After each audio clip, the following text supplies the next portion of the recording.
नमस्कार, मैं हूं निकिता और आप देख रहे हैं सत्यहिंदी.com। चलिए एक नजर डालते हैं अब तक की सुर्खियों पर। आज 26 जनवरी शुक्रवार को देश अपना 75वां गणतंत्र दिवस मना रहा है। समारोह में फ्रांस के राष्ट्रपति इमैनुअल मैक्रोन मुख्य अतिथि के रूप में शामिल होंगे। परंपरा के मुताबिक देश की राष्ट्रपति द्रौपदी मुर्मू राष्ट्रीय ध्वज फहराएंगी, जिसके बाद 21 तोपों की सलामी के बाद राष्ट्रगान शुरू होगा और गणतंत्र दिवस परेड निकलनी शुरू होगी। परेड में देश की सैन्य शक्ति और सांस्कृतिक विविधता का एक अनूठा मिश्रण देखने को मिलेगा। कर्तव्य पथ पर होने वाली परेड इस बार खास होगी।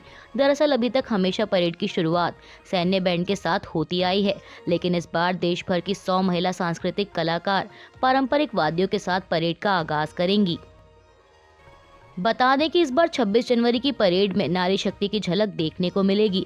दरअसल 75वें गणतंत्र दिवस की थीम को महिलाओं पर केंद्रित किया गया है। थीम का नाम है विकसित भारत और भारत लोकतंत्र की मातृका। ऐसे में गणतंत्र दिवस परेड में पहली बार तीनों सेनाओं की एक महिला टुकड़ी भी मार्च करेगी। इसके अलावा कई राज्यों की झांकियों के केंद्र में भी महिलाएं ही होंगी।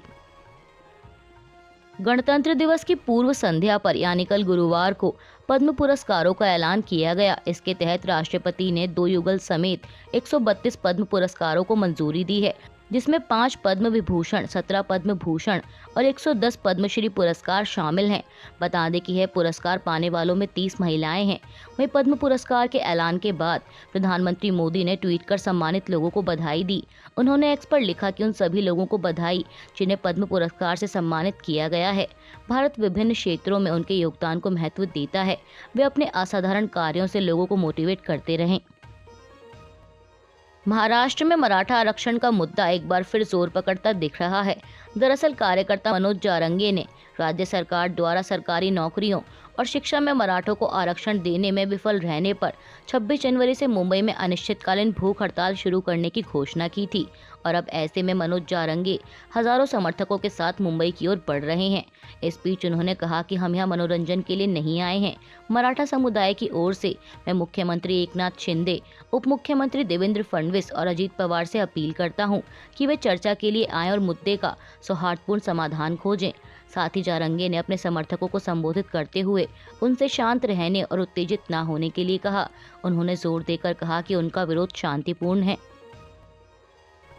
मराठा आरक्षण के मुद्दे पर पत्रकारों से बातचीत के दौरान मुख्यमंत्री एकनाथ शिंदे ने एक बार फिर दोहराया कि उनकी सरकार अन्य समुदायों के मौजूदा आरक्षण को छेड़े बिना मराठों को आरक्षण देने के लिए प्रतिबद्ध है। बता दें कि आखिर ये मामला है क्या। दरअसल कार्यकर्ता मनोज जारंगे की मांग है कि राज्य सरकार नौकरियों और शिक्षा में ओबीसी समूह के तहत मराठों को आरक्षण दे। उन्होंने बुधवार को दावा किया कि महाराष्ट्र में अब तक मराठा समुदाय के सदस्यों को कुणबी, जो कि एक ओबीसी उपजाति है, के रूप में पहचानने वाले 54 लाख रिकॉर्ड मिले हैं। उनकी मांग है कि इन रिकॉर्ड्स के अनुसार तत्काल जाति प्रमाण पत्र जारी किए जाएं। बता दें कि कुणबियों को ओबीसी श्रेणी के तहत सरकारी नौकरियों और शैक्षणिक संस्थानों में प्रवेश में आरक्षण का फायदा मिलता है। ज्ञानवापी सर्वे की 839 पन्नों की रिपोर्ट की कॉपी कल गुरुवार को 5 लोगों को दी गई, जिसके बाद हिंदू पक्ष के वकील विष्णु जैन ने एक प्रेस कॉन्फ्रेंस कर दावा किया कि एएसआई रिपोर्ट में ऐसा कहा गया है कि वहां 32 ऐसी जगह प्रमाण मिले हैं जिससे हिंदू पक्ष का दावा मजबूत होता है। एएसआई की सर्वे रिपोर्ट पढ़ते हुए अधिवक्ता ने कहा कि देवनागरी ग्रंथा, तेलुगु, कन्नड़ के पुरालेख मिले हैं। इसके अलावा जनार्दन, रुद्र और विश्वेश्वर के इंस्क्रिप्शन मिले हैं। रिपोर्ट में एक जगह महामुक्ति मंडप लिखा है। एएसआई कह रहा है कि यह बहुत महत्वपूर्ण बात है। एएसआई ने सर्वे के दौरान एक पत्थर पाया जो टूटा हुआ था। जदुनाथ सरकार की फाइंडिंग को सही पाया। जो पिलर थे पहले के मंदिर के मस्जिद बनाने में उनका इस्तेमाल किया गया है। जो तहखाना S2 है उसमें हिंदू देवी देवताओं की मूर्तियां मिली हैं। विष्णु शंकर जैन ने बताया कि एएसआई रिपोर्ट में कहता है कि पश्चिमी दीवार एक हिंदू मंदिर का हिस्सा है, उसे आसानी से पहचाना जा सकता है। रिपोर्ट के अनुसार 17वीं शताब्दी में मंदिर को तोड़ा गया था, फिर उसे मस्जिद बनाने के लिए इस्तेमाल किया गया। एएसआई ने रिपोर्ट में कहा है कि यहाँ मस्जिद से पहले हिंदू मंदिर का स्ट्रक्चर था। लोकसभा चुनाव के लिए पंजाब में आम आदमी पार्टी के कांग्रेस के साथ गठबंधन से इनकार करने के बाद कल गुरुवार को बीजेपी ने भी बड़ी घोषणा की है। दरअसल आपको बता दें कि बुधवार को पंजाब के मुख्यमंत्री भगवंत मान ने सभी सीटों पर अकेले चुनाव लड़ने का ऐलान किया था। वहीं इसके एक दिन बाद यानी कल गुरुवार को बीजेपी ने भी साफ कर दिया कि वह श्रोमणी अकाली दल के साथ गठबंधन नहीं करेगी और अकेले चुनाव में उतरेगी। बता दें कि दिल्ली की सीमाओं पर किसान आंदोलन के दौरान शिरोमणि अकाली दल ने भाजपा के साथ 25 साल पुराना गठबंधन तोड़ लिया था। यह जानकारी अमर उजाला द्वारा बीजेपी सूत्रों के हवाले से दी गई। पाकिस्तान ने भारत पर पाकिस्तानी क्षेत्र में उसके 2 नागरिकों की हत्या करवाने का आरोप लगाया है। इस्लामाबाद में पाकिस्तान के विदेश सचिव मोहम्मद साइरस सज्जाद काजी ने गुरुवार को कहा कि सियालकोट और रावलकोट में 2 पाकिस्तानी नागरिकों की हत्या में भारतीय एजेंटों के शामिल होने के पुख्ता सबूत हैं। उन्होंने आरोप लगाया कि 11 अक्टूबर 2023 को शाहिद लतीफ नाम के व्यक्ति की हत्या सियालकोट में एक मस्जिद के बाहर कर दी गई। योगेश कुमार नाम के एक भारतीय एजेंट ने इस हत्या का षड्यंत्र रचा और वो किसी तीसरे देश में रह रहा है। इसके अलावा दूसरी हत्या मोहम्मद रियाज नाम के व्यक्ति की हुई। रियाज की रावलकोट में 8 सितंबर 2023 को एक मस्जिद में गोली मारकर हत्या कर दी गई और इस हत्या के मामले में सुरक्षा अधिकारियों ने मोहम्मद अब्दुल्ला अली नाम के एक आरोपी को 15 सितंबर 2023 को गिरफ्तार कर लिया, जिससे पूछताछ के दौरान पता चला कि भारतीय एजेंट अशोक कुमार आनंद और योगेश कुमार इसमें शामिल था। पाकिस्तान ने कहा है कि इस तरह के और भी मामले हैं जिनकी जांच जारी है। पाकिस्तान के आरोपों पर भारतीय विदेश मंत्रालय ने प्रतिक्रिया दी है। विदेश मंत्रालय के प्रवक्ता रणधीर जायसवाल ने कहा कि हमने पाकिस्तान के विदेश सचिव की ओर से दिए बयान पर कुछ मीडिया रिपोर्ट्स देखी हैं। उन्होंने कहा कि ये भारत विरोधी झूठा प्रोपेगेंडा चलाने का पाकिस्तान का नया प्रयास है।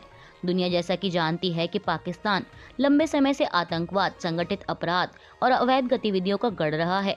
बयान में आगे कहा गया है कि भारत और कई अन्य देशों ने सार्वजनिक तौर पर पाकिस्तान को चेताया है कि इस आतंकवाद और हिंसा की अपनी प्रकृति का शिकार वह खुद होगा। पाकिस्तान वही काटेगा जो उसने बोया है। अपने गलत कामों के लिए दूसरों पर आरोप मढ़ना ना तो जायज है और ना ही ये समाधान है। बिहार की राजनीति में एक बार फिर सियासी हलचल तेज हो गई है। कई मीडिया रिपोर्ट्स में कहा जा रहा है कि नीतीश कुमार इंडिया अलायंस का साथ छोड़कर एक बार फिर अपने पुराने साथी एनडीए के साथ जा सकते हैं। दरअसल इस तरह की अटकलों को हवा तब मिली जब बिहार के पूर्व मुख्यमंत्री कर्पूरी ठाकुर को भारत रत्न दिए जाने की घोषणा की गई और इस पर नीतीश कुमार और लालू प्रसाद यादव ने अलग अलग तरीके से प्रतिक्रिया दी। जहाँ नीतीश कुमार ने इसके लिए प्रधानमंत्री मोदी का आभार जताया, तो वहीं लालू यादव ने कहा कि डर ही सही, राजनीति को दलित बहुजन सरोकार पर आना ही होगा। अब इस बीच अटकलों का बाजार और ज्यादा गर्म तब हुआ जब आरजेडी प्रमुख लालू यादव की बेटी रोहिणी आचार्य ने एक के बाद एक सिलसिलेवार तरीके से ट्वीट किए। हालांकि उन्होंने ट्वीट डिलीट कर दिए, लेकिन इस पर शुरू हुआ हंगामा अभी भी जारी है। बता दें कि रोहिणी आचार्य ने अपने पहले ट्वीट में लिखा था कि समाजवादी पुरोधा होने का करता वही दावा, हवाओं की तरह बदलती जिनकी विचारधारा।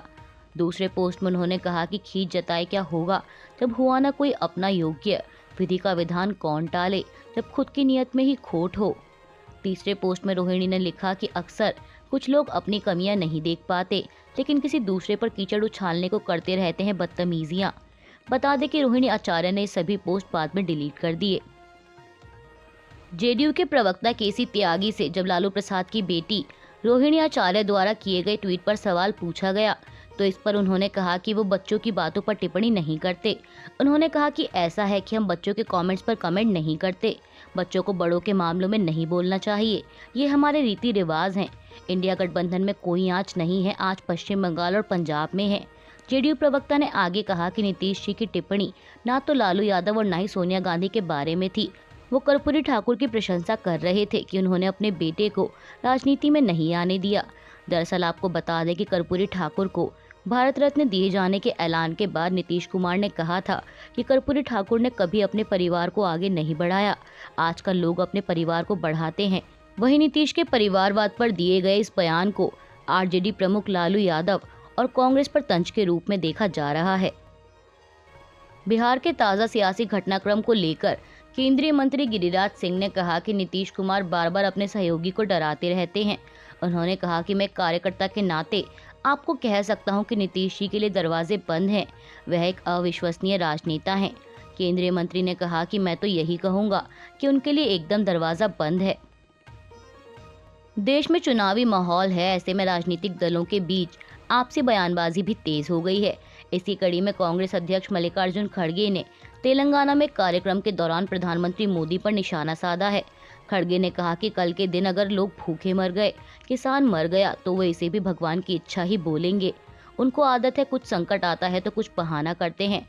कभी पाकिस्तान का नाम लेते हैं, कभी चाइना, तो कभी भगवान का नाम लेते हैं।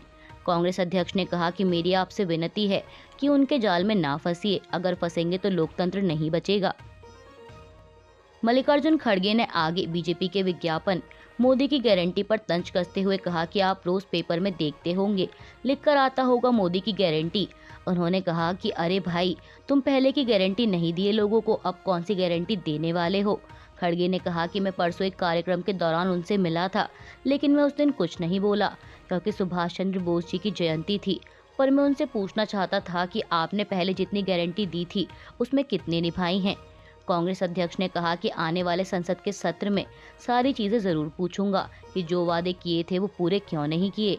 खड़गे ने कहा कि अब सिर्फ लोगों को भगवान की फोटो से पेट नहीं भरता, मेहनत करनी पड़ती है और मेहनत करने के लिए काम करना पड़ता है, और काम होना मतलब रोजगार होना। अब रोजगार भी नहीं, महंगाई भी इतनी बढ़ रही है, लेकिन मोदी जी बड़े खुश हैं। वो सब छोड़ देते हैं, सबको बोलते हैं कि सब भगवान की इच्छा है।